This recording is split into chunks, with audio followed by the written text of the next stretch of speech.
Margaret. Hey, Holly. How are you? Oh, new year, new me. Can you tell? I can. I love it. And they are new glasses. Yeah, because, it's the only accessory you really need when all we do is Zoom. So I'm super excited about today's podcast. I am too. We have Alex. This is Tremble. a good one. Yeah. We have Alex Tremble from the American Conservation Experience, which two of my favorite things, right? Leadership and mentoring and culture. Well, that's three things, but the culture experience and the environment and volunteering in the environment. So really, really cool organization and a super cool guest. Yeah. Somebody who is so passionate about what he does. For sure. That makes our passion look almost non-existent. We look sleepy. Yeah. So happy, excited for our listeners to hear his thoughts and to really feel his passion. Yes. Welcome. So hi, and welcome to the Better People podcast. I am Margaret Urich. And I'm Holly DePalma. And with us today, we have Alex Tremble. And Alex is the Chief Culture and Communications Officer for the American Conservation Experience and host of the Executive Appeal podcast. So Alex, based on your really varied experience, everything that you've done, everything that you're currently doing, what would be most helpful for you to share with our HR community today? What do they need to know about Alex? If they wanted to know something about me, I would say, one, I'm almost never serious. So just FYI, we're going to do a lot of laughing today. Oh, good. Almost never serious. But the second is I don't believe in living in a fantasy world. I think it's not helpful. If your listeners are in the area of diversity and professional development and culture improvement across the organization, I think that's a critical thing, is that we are not living in a fantasy world. When I say that, what I'm saying is that throughout my career, I've had the honor of working in so many different places and so many different spaces, whether it be with political leaders, with senior government leaders, with nonprofits, with profits, and so on and so forth. And what I found is that when we address the topic of diversity, equity, inclusion, and we're diverse in topics of succession planning and so on and so forth, there is a wanting, there's a desire to focus on teaching people that different isn't bad. Different isn't bad. There's a focus on teaching people to understand and value each other's perspectives. That's absolutely critical. But the reality is that you and I live in a real world where we know the data says that people who are taller generally get put into more leadership positions. People who are more quote unquote attractive are believed more often. People who are of a certain skin color get this. People who are a woman or a male. The reality is that we don't live in a fair world. So the only way to address these issues is to go into it eyes wide open and say, okay, it's wonderful that we have all this this great information on why people being different isn't bad, but what are we literally doing to increase diversity within our ranks? What are our hiring stats, right? What are our promotion stats? What are our vendor stats? Like, all of these things are very objective. And to be completely honest, if an organization is only focused on educating their staff and not necessarily elevating their staff, then I think that there's a huge missed opportunity. And I think at some point, staff are going to become disillusioned and no longer be able to belong for the ride. So that's what I enjoy working on, is helping organizations transition from the education to the elevation. Oh, that's wonderful. I didn't even think about that. That sounds good, though. There you go. Write that one down. Along those lines, Alex, one of the things that I read when I was preparing to talk with you was an assessment tool that you created that provides for an organization deeper insights into cultural gaps.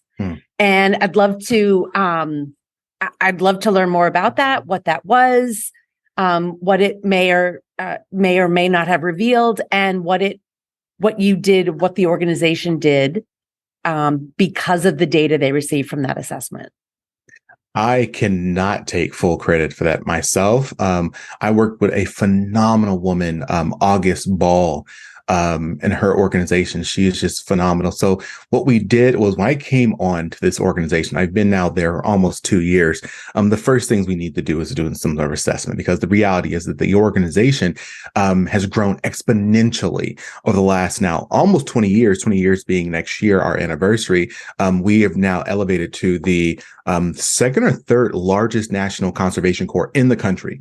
And as many of your listeners will know, as you're growing that fast, sometimes systems and processes don't keep up, right? And so when I was brought in, part of my job was to help create those systems and processes, because that is a part of culture, how you do your work. And so we brought in August Ball to do a series of trainings, but then also work with us to create a culture assessment.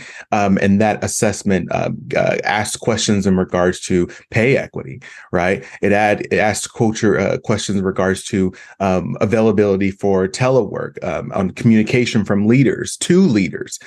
It was a whole onslaught of different questions that we asked, and from that information, from that data, we were able to say fairly confidently, because we had a pretty good sample size of employees who completed it, that ACE has done really, really well in regards to diversity, in regards to persons from the LGBTQ community. We have, I think, about over 30% of our staff are from that, identify within that community.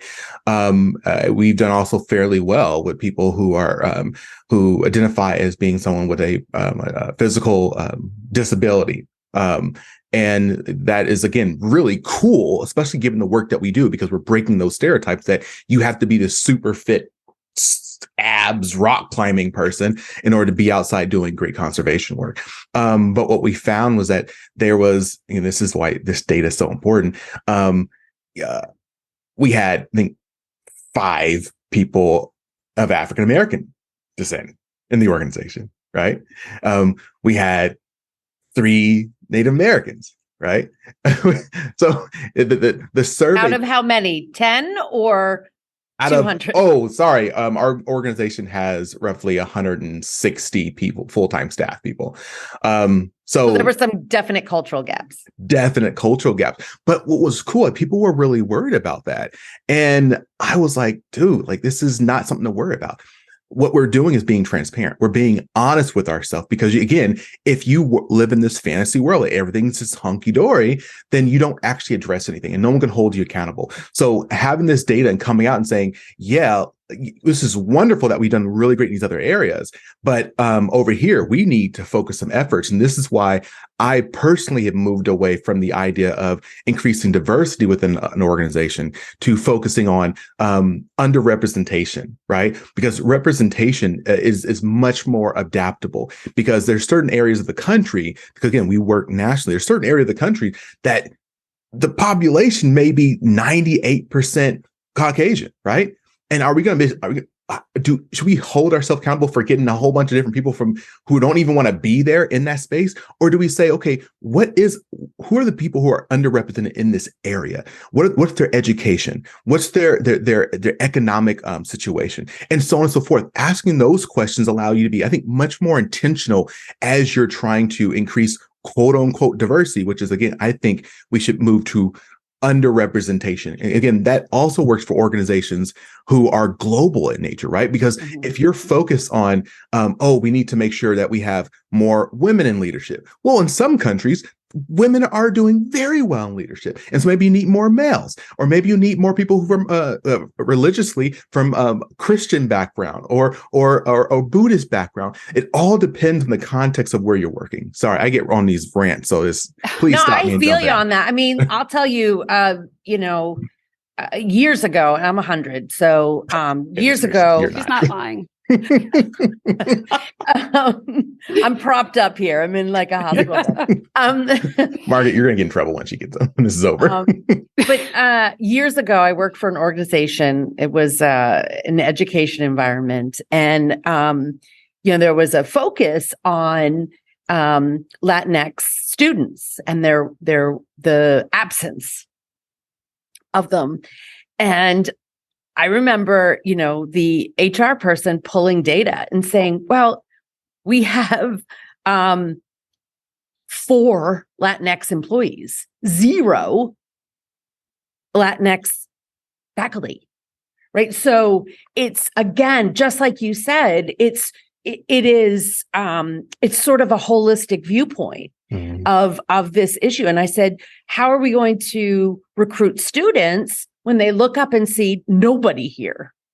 So anyway, I mean, I really appreciate that way of looking at things of I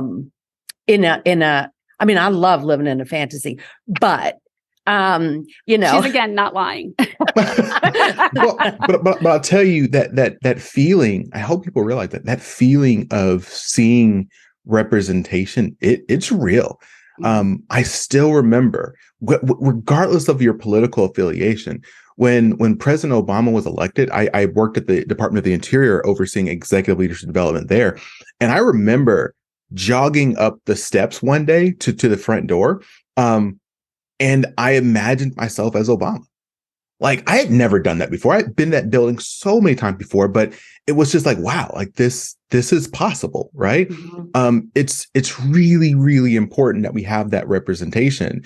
And again, this is a very maybe controversial topic, but it's not also just about the representation, right? Because you can have, I'm not sure how open we can be here, but you can have a Black guy, a white guy, a Latino woman. We can have all those different people who all grew up in Massachusetts, who all were in the same school district, who all have the same economic situation. And yes, they're absolutely going to have different contexts of life. Absolutely.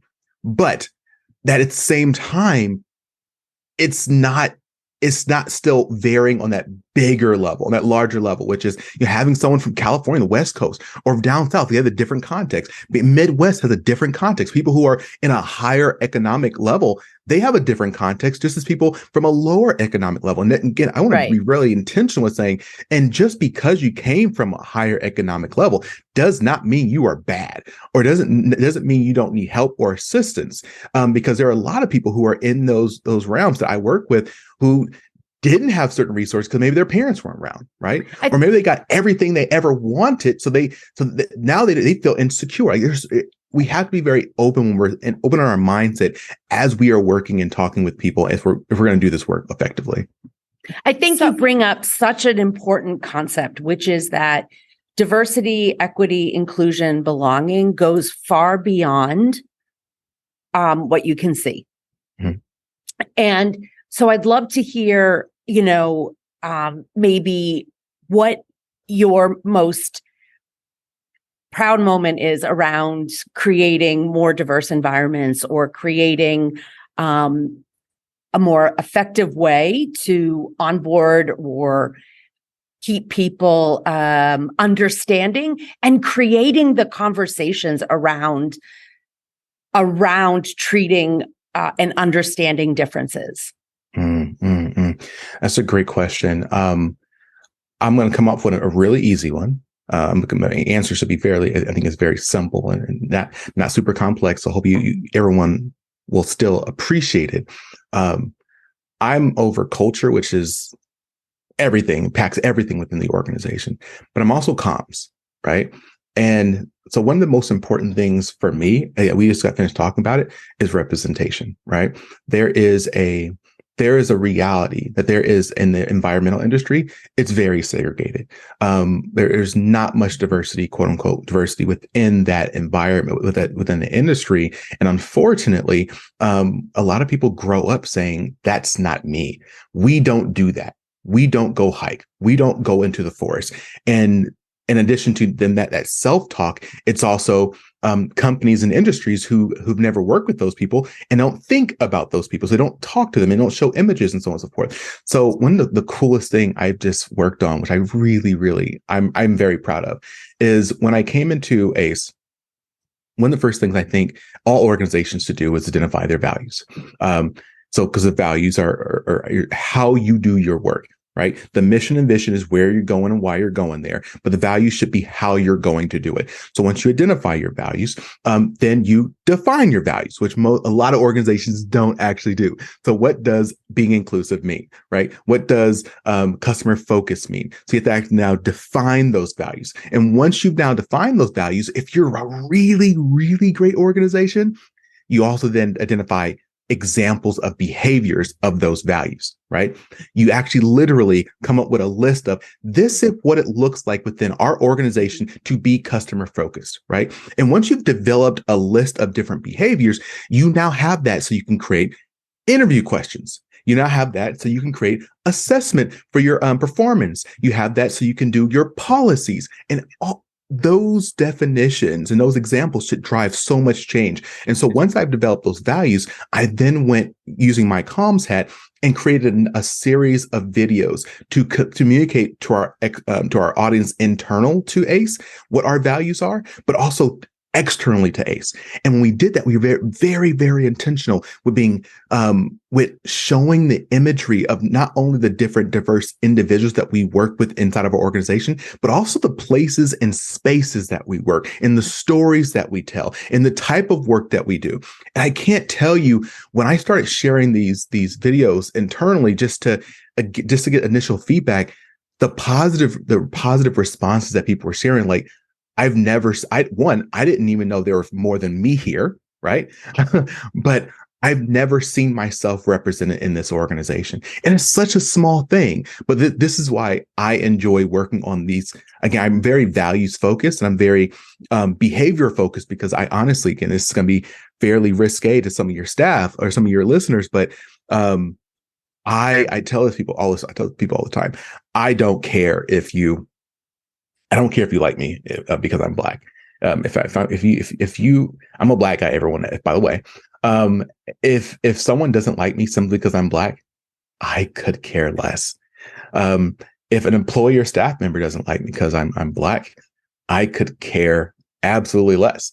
And this goes for any demographic. And the reason not being because I don't think it's stupid. I think it's because I have no control over what you think. I have absolutely no control of what you think. But what I can hold you accountable for is your behaviors. And that's why identifying behaviors which are acceptable and not acceptable are so important within the organization. And then promoting those behaviors, but then also holding people accountable for those behaviors. So this is why I love doing this work. And I do a lot of speaking and talking on these topics as well. But thank you for asking this question, which got me on this big rant. So I apologize. No, quite all right. And we love it. And your passion is so evident. One of the questions I wanted to ask you, so we know that our members love to hear stories, and you've been telling us some great stories already, which is awesome. But they also love to learn from your experience, right? Or from experiences. So when you think about identifying the underrepresented and helping to bring in, right, or approach how you're hiring with that lens, right, to try to recruit more of the underrepresented. Mm-hmm. What are some tips you can offer for how to do that? Because that's often the question we hear from our members. How can we do this? Like, we want to do it. We know it's good. We know we want to do it. How? What's the best way? So what are some steps they could take to doing that? I'm going to answer your question with asking the question.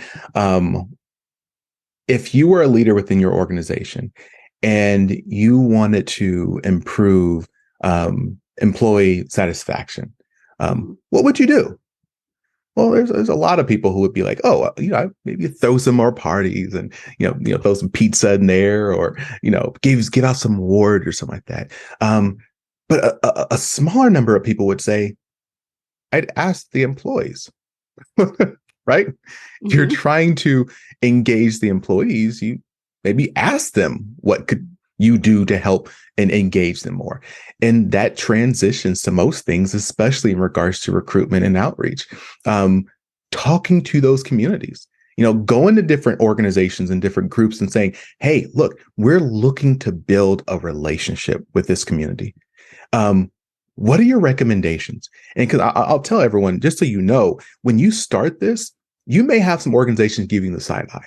I'll just be completely honest, because there's a lot of organizations who are looking for a quota, and they'll just come into a community, do a couple, throw some jobs out there and say, oh, if you got it, you got it. You don't buy. I'm going. I got my numbers. I said I did it. I got my photo op, right? So it looks really good. But so a lot of organizations kind of get, sour to it. Like, are you really here to build a relationship, or are you here for a photo op? And so it may take time, but I would implore all organizations as much as possible, identify those organizations, identify those communities, identify those groups you say you want to develop a relationship with, and start reaching out to them. It's going to be about you identifying how can you provide value to them, right? Because all relationships are based on value. All relationships, even our marriages, our best friends, there's absolutely no relationship that's healthy where those individuals in that relationship aren't providing value to each other. So provide value. Understand it's going to take some time. And now here's the other side of that hat. Relationships take time to build. And does that mean that you as an organization just sit around and wait for those relationships to build? Absolutely not. You also got to do that short-term work, which is, how can I identify the magazines, right? The social media channels, the different groups that I can partner with, that I can share my job opportunities with, to make sure that it's getting in front of the right crowd. When I was in my master's program, we did this case study of this organization who was looking to increase its diversity within the ranks, and they were just like, look, we can't figure it out. We are advertising over and over. We just can't get it. And the question was, okay, where are you advertising? Well, we spend so much time and money, and we're advertising the Washington Post, but we're just not getting in diversity. Oh, who's reading the Washington Post? That's not to say that no people from underrepresented communities read it, but what's the demographics, right? So it comes back to full circle data, right? And being willing to test the data, and being willing to call yourself wrong. And the last thing I'll say, and I'll wrap up this piece, is when I came into the organization, the first thing I told everyone is that I'm extremely passionate about this. And this is something I'm dedicating to make change and making progress on. But I can promise you all, I am going to get this wrong. And we are going to get this wrong. But the option of waiting for the perfect and having no progress happen versus taking steps forward consistently and knowing that every once in a while I may have to take a step back, but there's progress made, I'd much rather take those steps forward and worry about the misstep and having to reframe and just do better next time. Yeah. So I love that, because there can be no success really without some objective failures. And I'm 100 and I'm also a giant failure. But, one of the things you do is a lot of coaching of executives. And one of the testimonials I read was that you really helped an individual with networking skills. Mm-hmm. And one of the things that HR in a way to create community, to get into new environments, to help create relationships, we need to network. Mm-hmm. Mm-hmm. What is the advice that you give to help someone increase their network? So this is my passion area. Harvard came out with a study last year, which we all knew we already knew the results, but they came out with a study saying it, that your success, your economic success as an individual largely depends on the individuals you're around. Right. We've all known this. And unfortunately, the reality is that many people from underrepresented communities tend to believe in this falsehood, this lie, the propaganda that we've all been fed. Hard work takes you to the top. It doesn't. I can promise you all right now, You all know someone who works really hard and they're not where they want to be, right? So hard work is important. I'm getting myself in trouble here. You don't get to the table unless you work hard, but it's not hard work that differentiates you. It's what you were talking about, Holly. It's your network. It's the relationships that you have and who can open doors for you, provide you information, who can get you resources and access.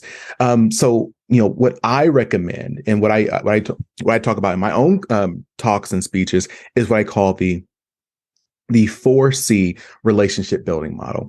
And so I'll go through it really quickly. Feel free to ask questions. There are 4 processes that someone needs to do in order to be an effective strategic networker. And I did this, I created this as I did research via LinkedIn, surveys, my interviews of executives who are successful across both government, nonprofit, and private sector. And this is what I found in my literature review. The first is mindset change. As with everything, the first C is mindset change, because it does not matter what anyone teaches you about networking. If you think networking is sleazy, if you think networking is beneath you, right, or it's what the bad people do, you won't do it. Legit. Right? So mindset is the first thing you have to be able to change. The second is internal clarity. Now, this is another place where people tend to mess up.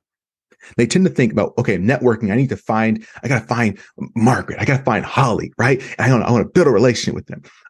But if you don't know what your goals are, right? If you don't know the outcome you're looking for, how do you even know that Margaret's the right person you should be talking to? Doesn't mean you don't talk to Margaret, but if you only have so much time, and we only have so much time, energy, and resources, then maybe we should be a little more intentional about where we spend and direct the energy and resources. So again, for an example, if you are looking to promote a program or launch a program within your organization, you need support for that program, and it has, let's say it's an IT program, then maybe you don't need to spend your time networking with the person who does acquisitions. Maybe you need to be talking to the person who oversees or has access to resources, whether it be dollars, whether it be political support, whatever it may be, right? So internal clarity is understanding what your goals, aspirations are, so you can identify those right people, but then also taking that second step and figuring out what resources do you have access to. Right?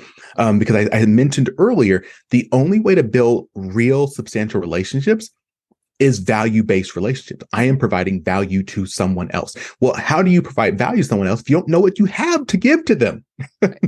So doing that works. And again, there's a whole other components, but I'll keep it there. The next is external clarity.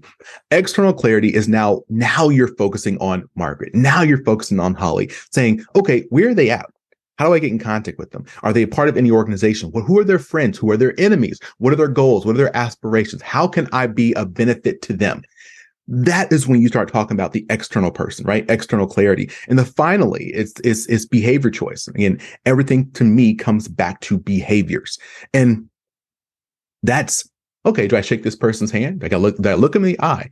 What should I say? What words should I use? Should I ask them for advice, or should I ask them for their opinion? Those are two different things, two different approaches, but research shows they actually produce the same result in certain contexts. So, I love this stuff, and I really dive into this research. And this is what I like to teach my clients. So again, when I'm speaking at events and whatnot, is the reality is, again, this full circle back to our diversity stuff. But if we say we're about diversity, if we say we're about inclusivity, if we say that we want to provide a real opportunity for members from underrepresented communities to rise to the levels, and we're not teaching them how to build relationships with the decision makers, then we're not doing anything. Because about 80% of jobs are filled via the Black market. What is that? Relationships. 70% of jobs aren't even posted online. So if we're not doing this, then we're not making a real concerted effort at diversifying our ranks. I love this. I love the 4 C's. I love how you laid it out. And I think it's so helpful because it doesn't come naturally for a lot of people. We don't really know how to do this. And we think networking or a lot of things, right? Or we have this very surface level kind of concept of what things are. Mm-hmm. And what you just did is really break it down. And what word was occurring for me is being intentional, like really thinking about what you're doing and being intentional with it. So what are you going to be intentional about this coming year? It's the beginning of the year, right? We're writing goals. We're thinking about that. Where's your intention for the year? My intention is twofold. One is, again, ACE, my organization, American Conservation Experience. We, for the longest time, didn't have an external presence.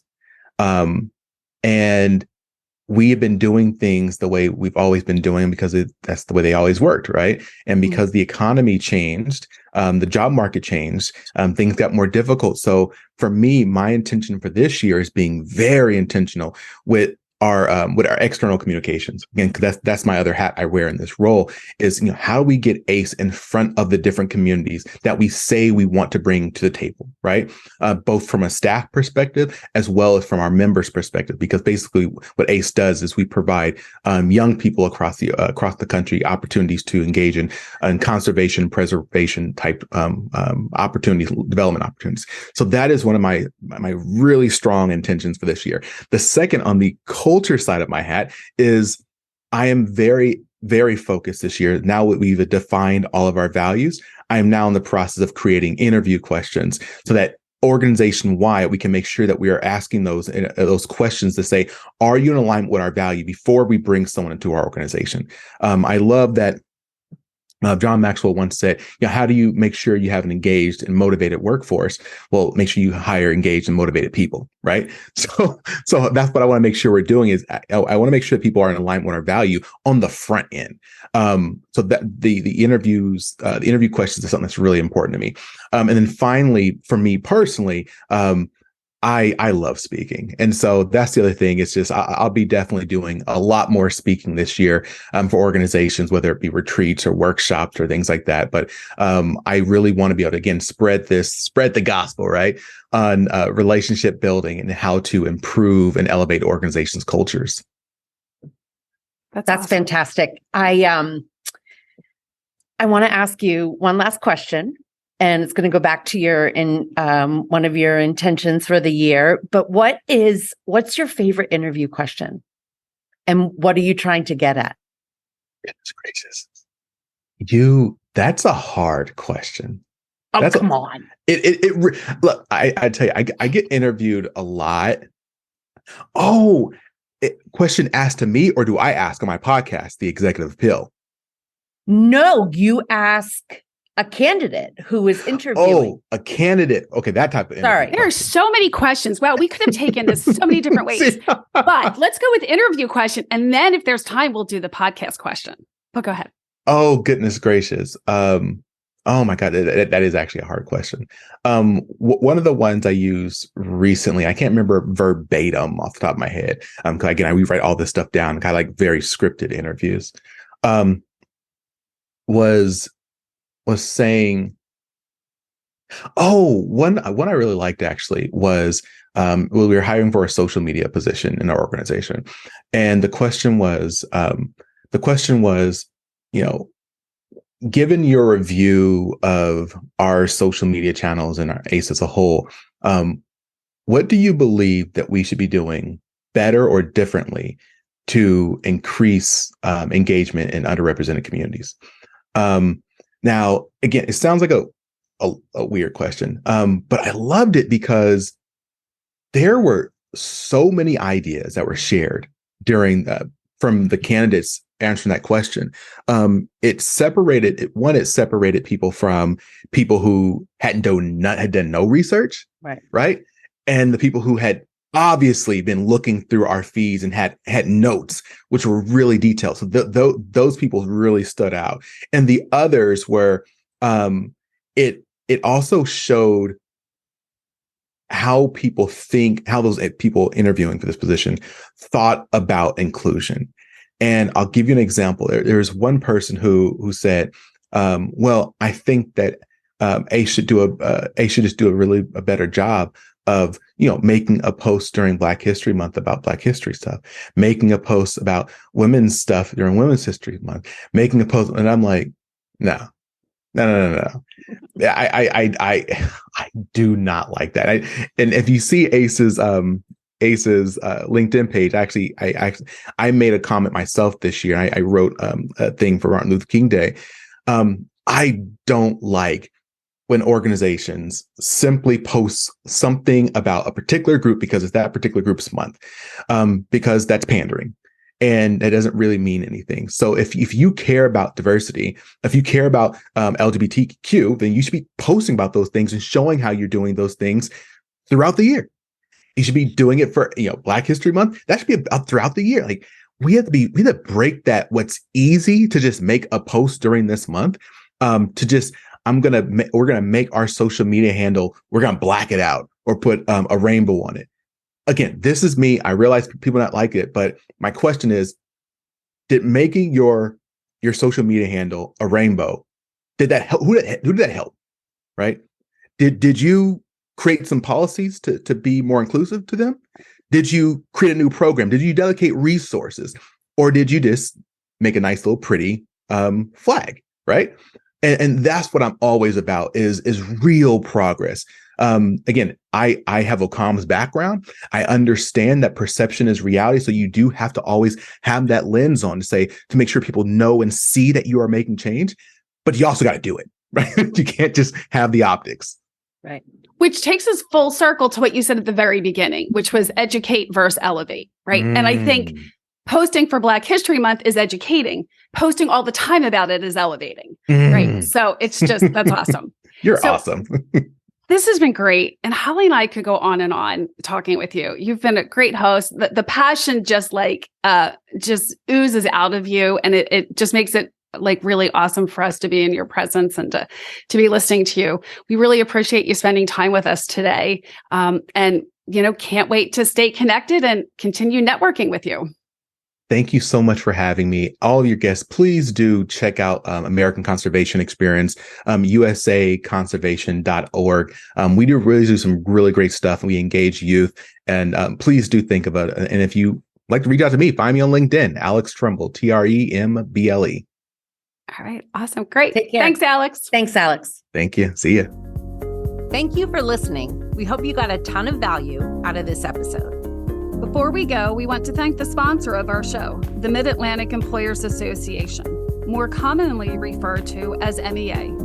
MEA provides human resources services to hundreds of businesses across numerous industries every day, bridging gaps that restrain innovation and growth. If you need support around people issues, reach out to meainfo.org. Better people, better outcomes.